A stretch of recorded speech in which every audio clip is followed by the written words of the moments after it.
This is not clickbait. I am completely serious. Do not buy this generation of Honda Jazz new.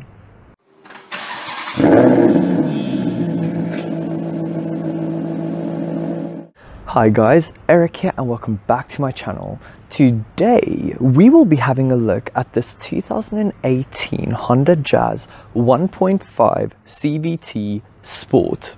As the name would suggest, it is powered by a 1.5 litre 4-cylinder. What's shocking is the output. With 97 kilowatts and 155 newton meters of torque, these are some serious numbers for a naturally aspirated 1.5. But this isn't this car's biggest secret.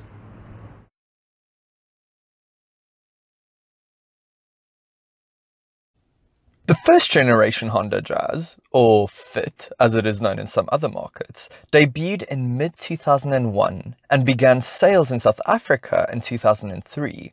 It brought something brand new to the game of B-segment hatchbacks.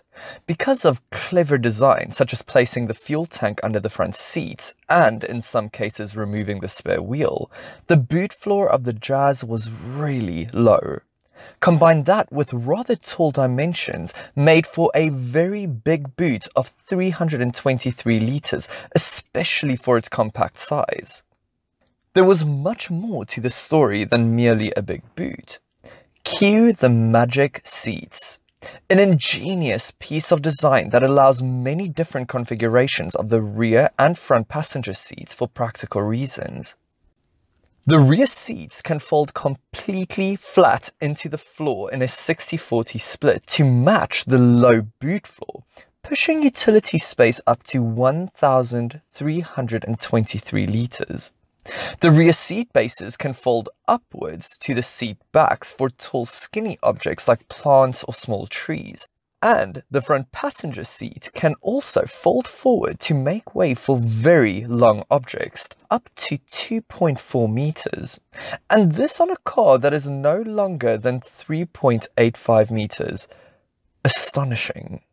In South Africa, we had a choice of two naturally aspirated 4-cylinder engines, a 1.3 litre producing 61 kilowatt and 119 newton meters of torque, and a 1.5 litre fitted with variable valve timing that pushes power up to 81 kilowatt and 143 newton meters of torque. We had a choice of a 5-speed manual or a CVT on either engine.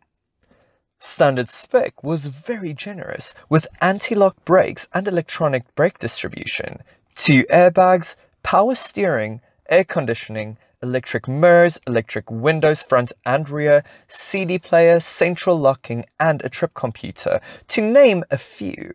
Added to that, a 4-star safety rating from the prestigious Euro NCAP. The second generation began production in 2007 and arrived in SA the following year. It wasn't a massive redesign, but that isn't a bad thing. It retained its interior practicality with the magic seats as well as the low boot floor.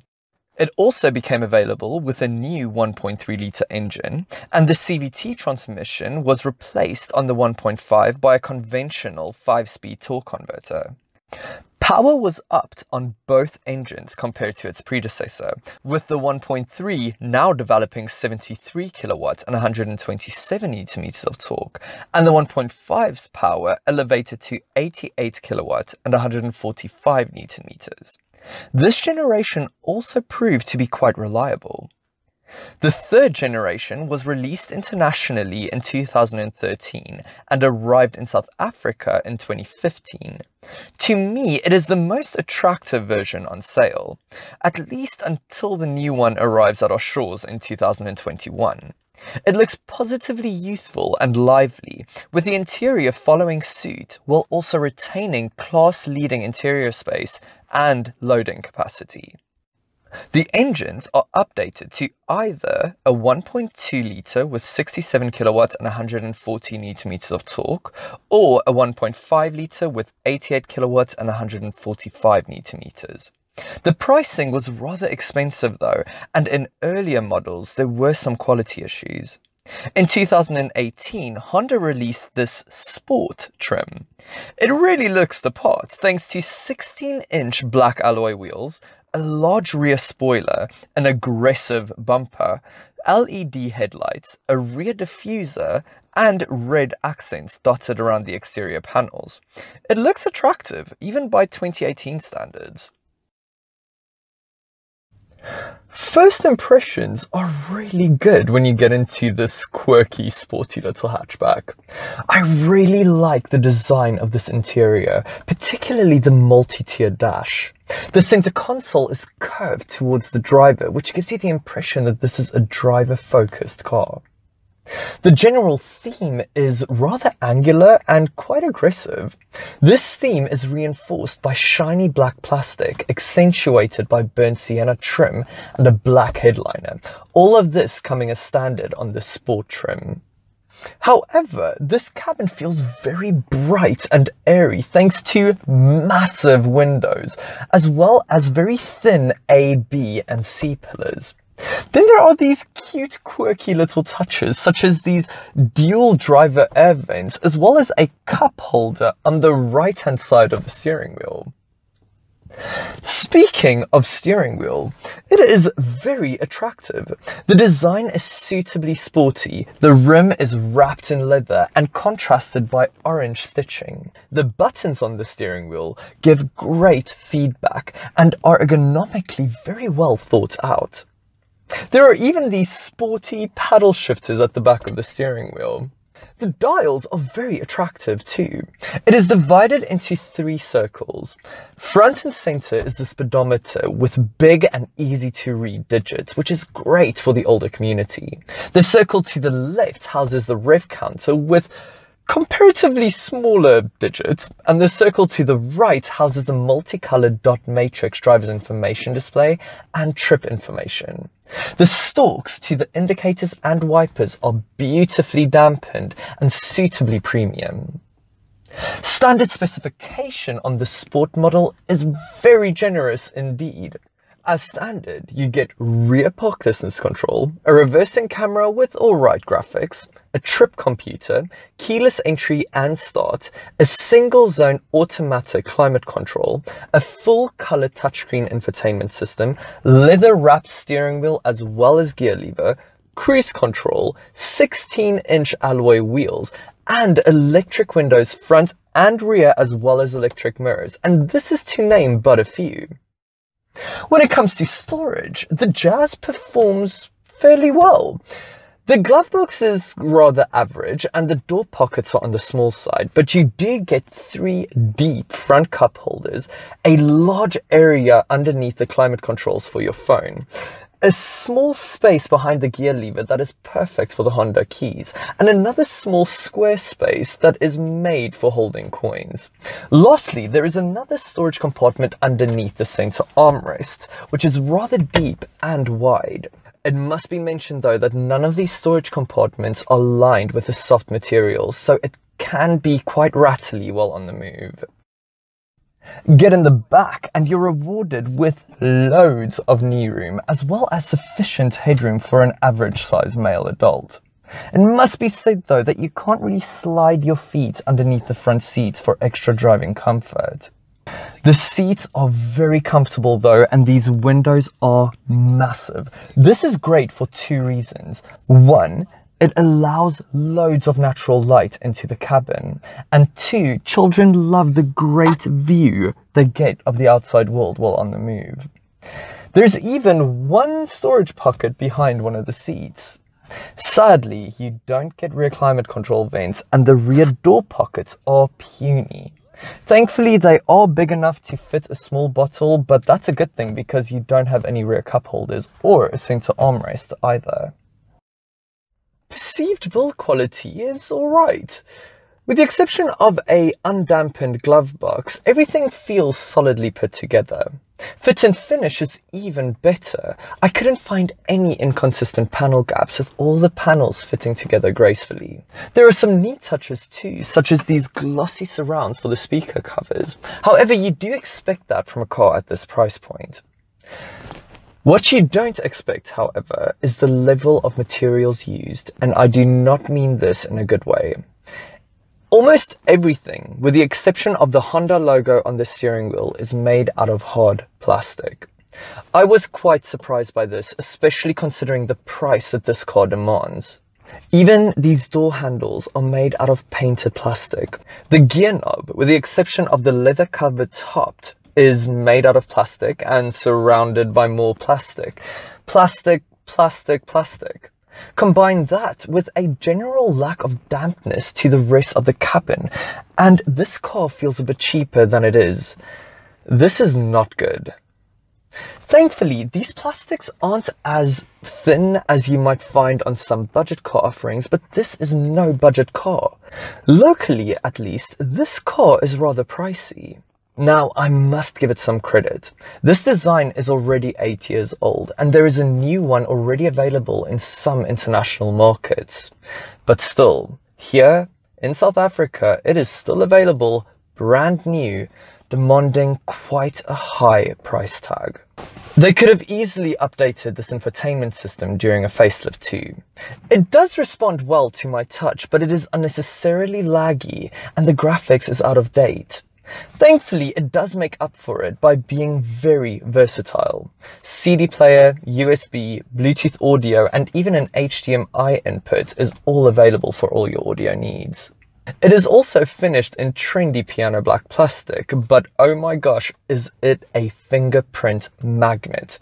Also, there isn't any physical buttons, only a volume slider and touch sensitive shortcut buttons. My last gripe is with the climate control. I'm very happy to see that they didn't integrate it into the infotainment system, but because the buttons are touch sensitive, you have to take your eyes off the road for longer when operating it. The Jazz, however, has one big ace up its sleeve, and that is practicality. The boot is colossal for a car this size. At 354 litres, it beats most of its rivals. The boot floor is also low down, and there's almost no load lip to lift heavy things over. But that is only one part of the story. The seats fold completely flat. This transformed the small hatchback into a small van, and the cargo volume rises to 1,314 litres. That is amazing. And because the Jazz is rather tall and the boot opening wide, you won't have that much issues when going for the weekly, monthly or yearly grocery run. What's even better is that Honda managed to fit a space-saver spare wheel underneath the boot floor. Truly a great piece of design. Okay, driving the Honda Jazz. Let's start by talking about how well it performs in and around town. Well, it performs really well. All the controls are nice and light, particularly the steering. And because of the CVT gearbox and a very peppy 1.5 litre engine, navigating rush hour traffic is a breeze. As standard on the Sport model, you get rear park distance control and a reversing camera. Combine that with a tight turning circle, heel hold assist, and excellent all-round visibility, and this car makes a perfect town runabout. One thing I did notice, however, is that the engine noise, even under light acceleration, is rather loud, and it isn't the best noise either. Out on the open road, and the Jazz holds its own. There is some road noise that permeates the cabin, but it is of acceptable levels. The engine, however, does a great job here. Even with the constant slip of the CVT gearbox, there is more than enough shove to keep up with traffic. The suspension is smooth and doesn't crash over bumps unnecessarily. The steering is direct, and the seats, although on the firm side, is very supportive and comfortable. Out on the twisties, and I realized that even though the steering is direct, it lacks some feel, and it's a tad too light. I wouldn't call it twitchy, but I would have appreciated some extra resistance, especially considering that this is the Sport model. The gearbox also hampers the experience somewhat, as it never really feels as though it engages. It just keeps on slipping. Thankfully, there is very little body lean in the corners, and I love the feel of the brakes. One thing I thought I would really dislike was the manual shifters you get from behind the steering wheel, but I must admit, it does a really good job of simulating an actual torque converter gearbox. It sounds and feels quite authentic. This bears repeating, however. Do not buy this generation of Honda Jazz new. It is simply too overpriced for its age, and there are much better offerings out there, whether you want more sportiness, a premium cabin, more space, or a combination of all of it. Besides, there is a brand new Honda Jazz already available in some international markets, and it will arrive here during the course of 2021. So I would say rather wait for that one or get a used version of this generation that still has some warranty left. Your heart, your ears, and your wallet will thank you later.